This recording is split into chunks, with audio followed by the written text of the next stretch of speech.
is forward. You can wear the same outfit at every interview. It is not something that has to be expensive. You can change it up with a different colored tie. You can change it up with a scarf, ladies, or with a pin or a new sweater or something like that. But this doesn't have to be expensive. But always look your very best, your very best. Now, I'm going to tell you about something, and you reminded me of it. I worked at a bank. I know it sounds like I had a lot of jobs, but I'm almost 50, so I've been in a lot of places. So I was working at a bank, and the IT people, they all look alike, don't they? Khakis, but they wear short sleeve shirts, they're walking around, they know it all, we don't know anything, they have their own lingo and everything like that, right? And so we call somebody up, they all look alike. Well, I called the IT department at this bank, and he looked just like, what's your name? Reginald. See, I can't see the name tag. Sorry. He looked like Reginald. And he was dressed really nicely, had his coat and tie on. He was dressed. And so I said, oh, so how long have you been in charge of IT? He's like, I'm not in charge of IT. I said, oh, well, you look so professional, and you don't look like anybody else that's here. And he said, I know that. It's done on purpose. And I said, well, tell me about that. He said, I don't want to be in IT forever. I want to be in charge of IT. And if I look like I'm in charge, then I'll be in charge. I thought, that is such good wisdom. Because you want to be dressed for the job you want, not the job you have. Because you always want to be searching and getting higher and higher in that job, right? Right? Right. Yes? Yes. Yes. So you want to be dressed for the job you want. Was he dressed for the job he had? No. He dressed for the job he wanted. So if you want to set a standard, set the standard. And that's what you did. Good job. You're welcome. Good job. Good job. Everyone here that came dressed. Because you're trying to make yourselves known. Right? You didn't know who was really talking today, did you? You didn't know I could hire people and make decisions, right? You didn't know if I had any openings, did you? So please remember to dress for the job you want. All right. Do we have any other things we need to say? We feel like we've learned something today? All right, so I have another sheet for you all to take. And here we go. Who's going to help me? Yeah.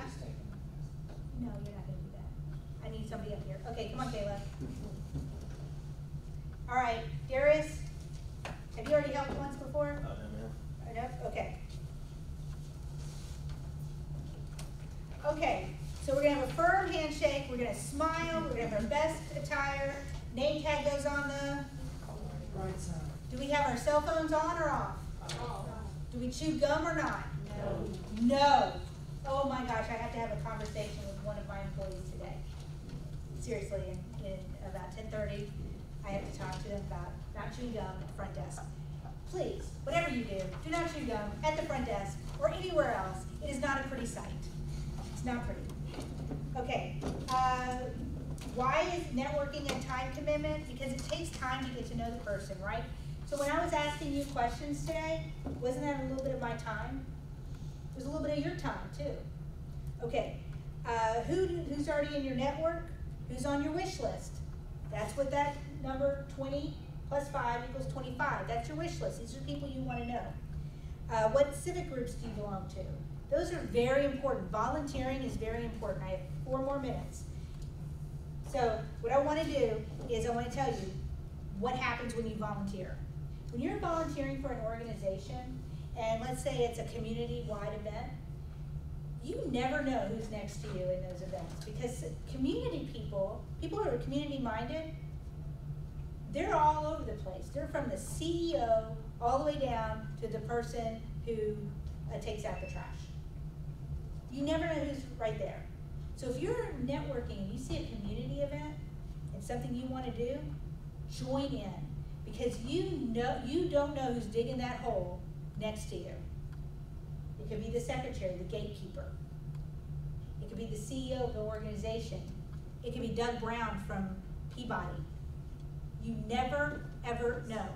And they're dressed just like everybody else is, right? Got the shorts on or the t-shirt, running the race, the 5K. You never know who's there. And if you're participating, they see you're participating. And they think, that person's like me. They're trying to find that connectivity. So who wants to join a race? Yeah, okay. So we all became community-minded today. All right, so you want to keep business cards. Your business cards, does anyone in here have one?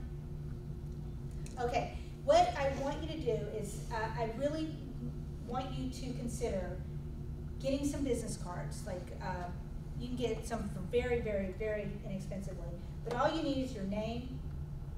You need to put your email address and a telephone number. You don't have to have your home address or your apartment or anything like that, okay? You want it to look good and professional, and Tim can show you what those examples would be. Curly cues and things that are hard to read, you don't want that. You want something very simple. But the reason why this is important is because people like to have something to leave behind. Okay? All right. Be open to share resources. There is more out there for everyone. And if you're willing and you're open to sharing who you know, that's the better way to do it. So if I know people who are in human resources at the Peabody, wouldn't you want me to share that with you? I don't, by the way, but if I did, wouldn't you want me to? Or if somebody at Universal Studios, I say, I know who you need to talk to. But if I were somebody that said, I'm not going to give this resource to anybody, that's not a good thing, is it? So share resources, share who you know. Be open to give leads to people. Brand yourself as the go-to person. Who do I need to talk to? Oh, I need to talk to Kayla. Who do I need to talk to? Oh, I need to talk to Michael. Why? Why do I need to talk to them? Because they know the people I need to talk to. They'll know that person. Okay, you're always one handshake away from the person you want to meet. Exactly. And do not be afraid of the word no. A no is not a no, it is a not yet. If you get a no, shake it off. The reason I say that is because that you might not have asked the right question. It might not be the right time. Lots of things could be in place. But if you think to yourself, a no's not a no, it's just a not yet, then that's not rejection that you need to worry about. Okay? Do we feel good about it? Do we like this? Can we go to a networking event and feel comfortable? Yes? I gotta feel good about this now. Hello? Yes. All right, thank you so much. That is my talk.